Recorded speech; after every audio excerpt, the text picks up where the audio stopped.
Hello everyone! Today we will talk about pandas, and we will not just cover the basic commands, but also all the tricks and all the shortcuts. Now, pandas is a Python library that gives structure to data. It also makes it very easy to access this data, as well as manipulate it. And after today's tutorial, you guys will be using pandas for almost everything, I guarantee. So are you ready? Let's roll! And we will begin by installing pandas with pip install pandas. Then we can go ahead and import it into our Python file with import pandas as pd. And we will begin with some very simple data. Let's say we have a list of names where the first name is Maria, the second name is Batman, and the third name is SpongeBob. It doesn't really matter. We will then assign this list to a variable called colon, and we will then print column. Let's go ahead and save this file and let's run it.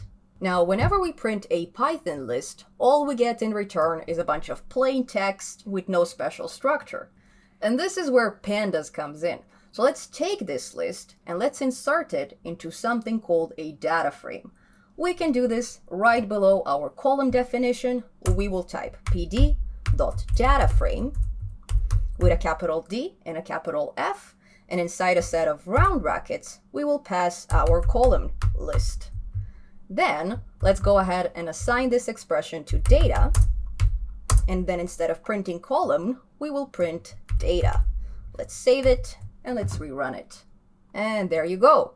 Our list is now organized into rows and columns, which makes it much easier to view. But the only problem is 0 is not a very informative name to our column. Now let's go ahead and take care of that. So right below our column definition, we will create a brand new variable called titled column. And this time we will create a dictionary where the key of name corresponds to our list column. And then instead of passing our column into our data frame, we will pass our titled column. We will save our file. We will rerun this. And there you go. It is no longer 0. Our column now officially has a name. And let's add some new columns to this data frame. So inside our dictionary, we will create a brand new key, which we will call height. Now this key will equal a list where the first value is 1.67 meter. That will be my height. In the case of Batman, that will be 1.9. And in the case of SpongeBob, on a good day, he's probably a quarter meter. So let's say 0.25. We can then add a brand new dictionary key called weight, which will correspond to another list. This time, in my case, my weight is 54 kilos. Well, at least I hope. It's been a while since I checked. Now, in the case of Batman, that's probably 100 kilos because he's big and muscly. And in the case of SpongeBob, let's say he's a 1 kilo. Well, I don't know. What's the weight of a wet sponge? I'm not sure. Whatever. And let's go ahead and change this titled column name to titled columns because it's a bit more accurate. Now we can go ahead and save this file and let's rerun it. And there you go. We have added 2 brand new columns to our data frame. Good job. Awesome. But how do we select values from this data frame? Let's say we would like the entire column of weight. We will simply type data in the key of weight, and that's it. We can assign it to select columns or column. We will print it. And there you go. We are selecting the entire column of weights. But what if we're only interested at Batman's weight? How can we do it? We simply add an index value to our data in the key of weight. So in the case of Batman, index would be 1. If we now save this file and if we rerun it, we are getting only 100 kilos in return. But that's not all. We can also select with a row. So to do this, we will create a brand new variable called select row, and we will assign it to data.iloc, which represents a row, and then inside a pair of square brackets, we will specify the index of the row. So in the case of Batman, that will be 1. Now let's go ahead and print select row instead of select column. And there you go. We are selecting all the values of Batman, but we're only interested at the weight value. So how can we do it? And as you may guess, we simply add the key of weight to the end of our select row command. We can now save this file. We'll rerun it. And there you go. We are extracting 100 kilos instead of the entire row of Batman. Now let's see how we can manipulate this data. So we will create an empty list called BMI, which stands for body mass index. And if you guys are not familiar with it, it's just a measure of body size. So basically we have a formula of weight in kilos divided by squared height in meters. And what we would like to do is we would like to take this formula and apply it to all the people in our data frame. Then we will take the results and we will store them in an additional column. So to do this, we will create a for loop. So for I in range, the length of our data, we will do the following. We will create a brand new local variable called BMI score, and we will assign it to data in the key of weight in the index of I divided by a set of round brackets where we place data in the key of height in the index of I, but this time we are looking for the squared version of our height. So we will add a double asterisk and 2 to the end of this expression. And that's it. We are done with the formula. But the last line of our for loop would have to append our BMI score to the empty list we have created earlier. So we will type BMI.append BMI score. And then outside of our for loop, we will simply create a brand new column inside our data frame called data in the key of BMI, and we will assign it to BMI. And then lastly, in the very last line of code, we will print our data instead of the select row, and we will go ahead and save this file, and let's run it. And there you go. We have just created a brand new column based on data from other columns, which is amazing. And this is exactly what I mean when I say data manipulation. Now let's say our data frame is complete. We are happy with it. How can we save it into a file? To do this, we will type data.to_CSV, and then inside the round brackets, we will select a name for our file. In my case, I'll call it bmi.csv. We will now save this code, we will rerun it. And once we do that, we have a brand new file popping up in our file system. Let's click on it, and there you go. Here's all our data entries separated by commas. We call these type of files comma delimited, but we don't necessarily have to use a comma. We can select any other character as a separator. So we will go back to our Python file, we will go back to our toCSV command, and we will add an additional argument. We call this argument sep, as in separator, and if we'd like to create a tab delimited file, for example, we can do this with a \t, and that's it. Now, if we save this code, and if we rerun it, we will go back to our bmi.csv file, and there you go. We are now separating all our data entries with a tab character. So this file is officially tab delimited. Now, we are not exactly limited to CSV files only. If we'd like to change it to txt, we can now save this code, we can rerun it. We have a new bmi.txt file popping up with the exact same information. So just because this command is called toCSV, it doesn't mean that it only produces CSV files. Awesome! So now we know how to create, manipulate, and save data frames. But how exactly can we load them from an existing file? To do this, we will first import pandas as PD, because this is a brand new file, and we will then use the pd.read_CSV method, and we will pass the name of the file we would like to select into it. Now, in our case, we will use bmi.csv. And if you guys remember, this is a tab delimited file, which is not the default comma delimited file. That's why we will need an additional argument. As you may guess, that will be sep, which will equal, in our case, to \t, as in tab. Then we can go ahead and assign this expression to data And we will then print this data. Let's save it. Let's do it. And there you go.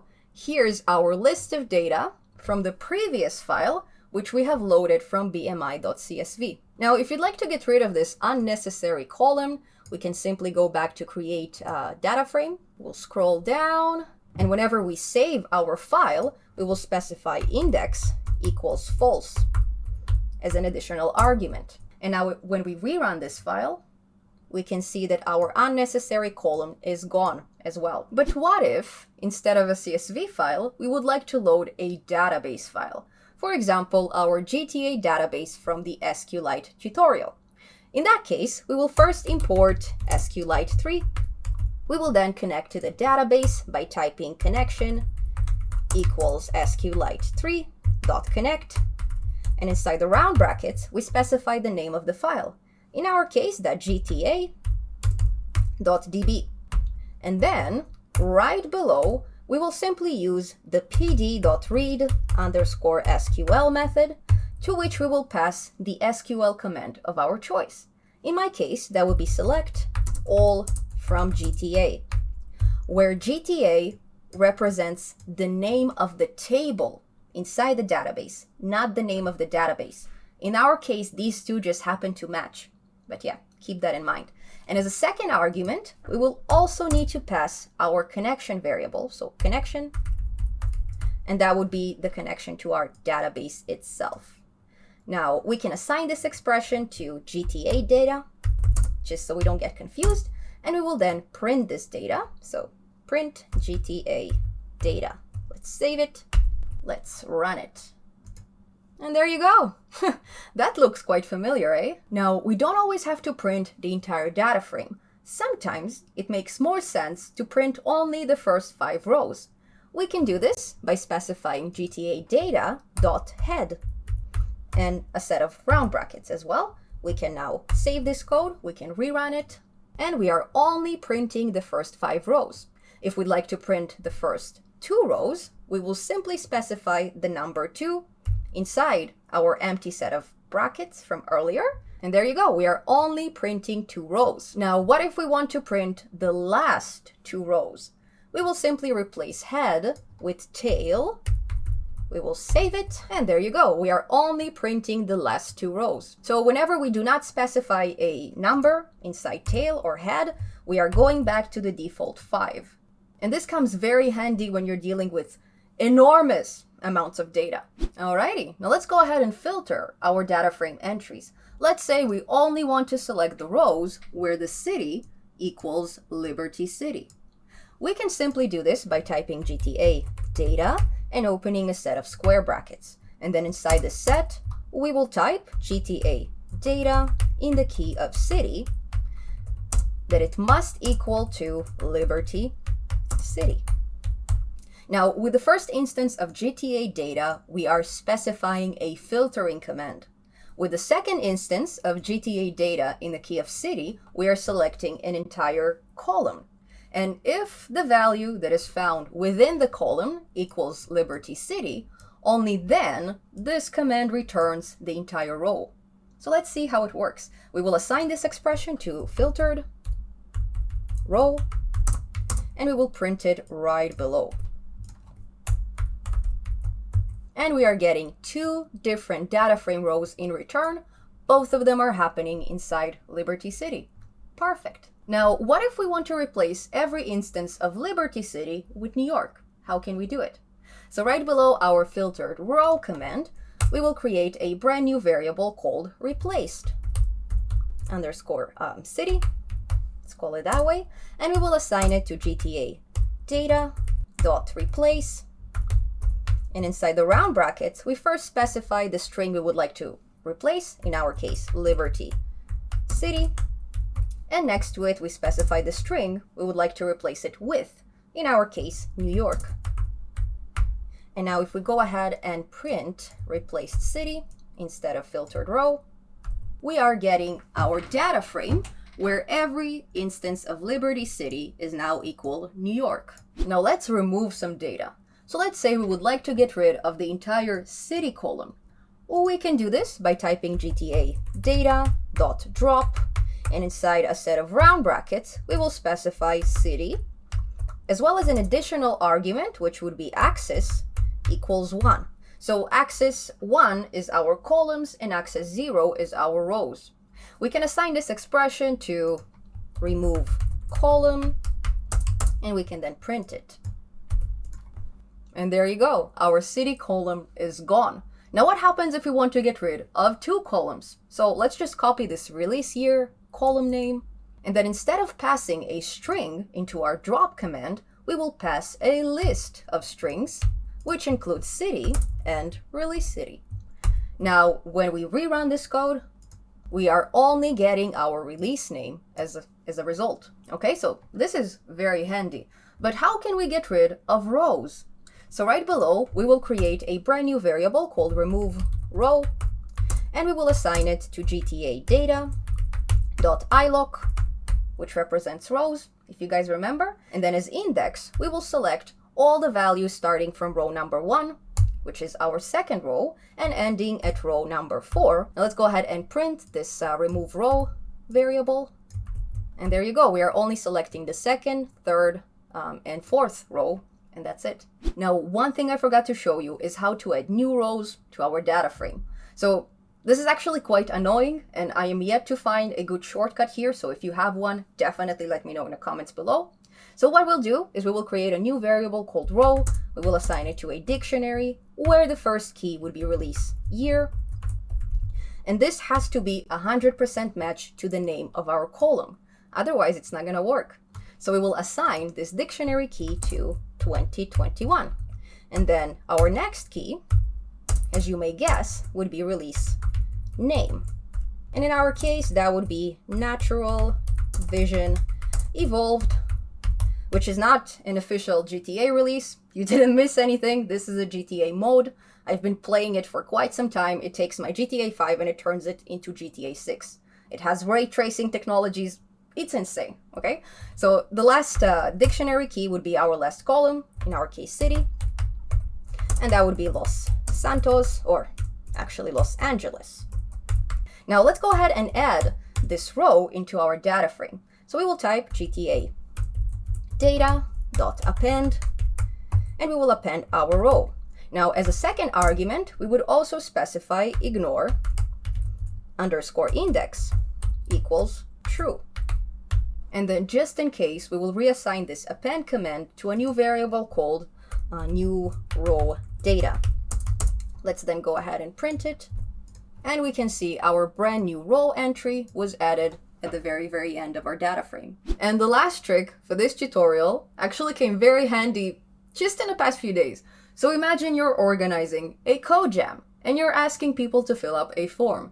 And then all of a sudden, somebody that calls themselves 0day_X decides to attack your form with a classic denial of service attack. So long story short, instead of receiving 207 form entries from real people who actually want to join our jam and want to participate, we have received 99,899 bot-generated responses, minus the 207 legitimate ones.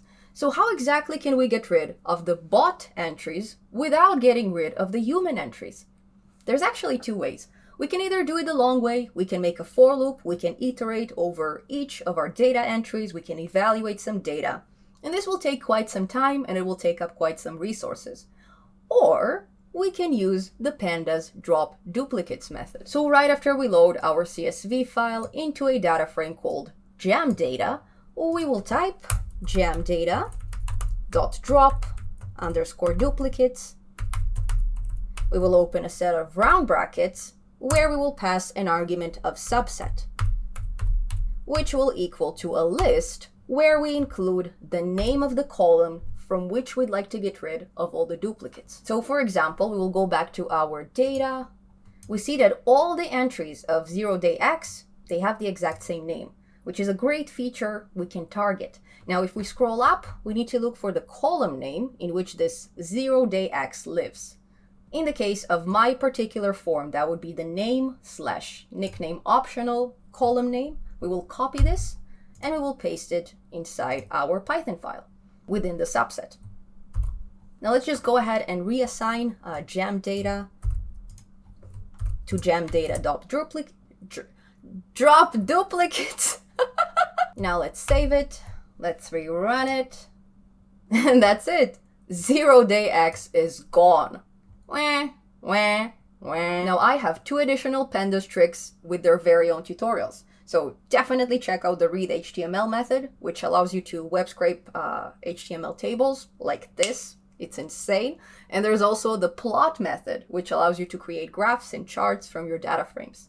Definitely check those out. Now, thank you guys so much for watching. I really hope you found this tutorial helpful. And if you did, please leave me a like, maybe leave me a comment, subscribe to my channel, turn on the notification bell, and share this video with many people. Thanks again. I'll see you soon.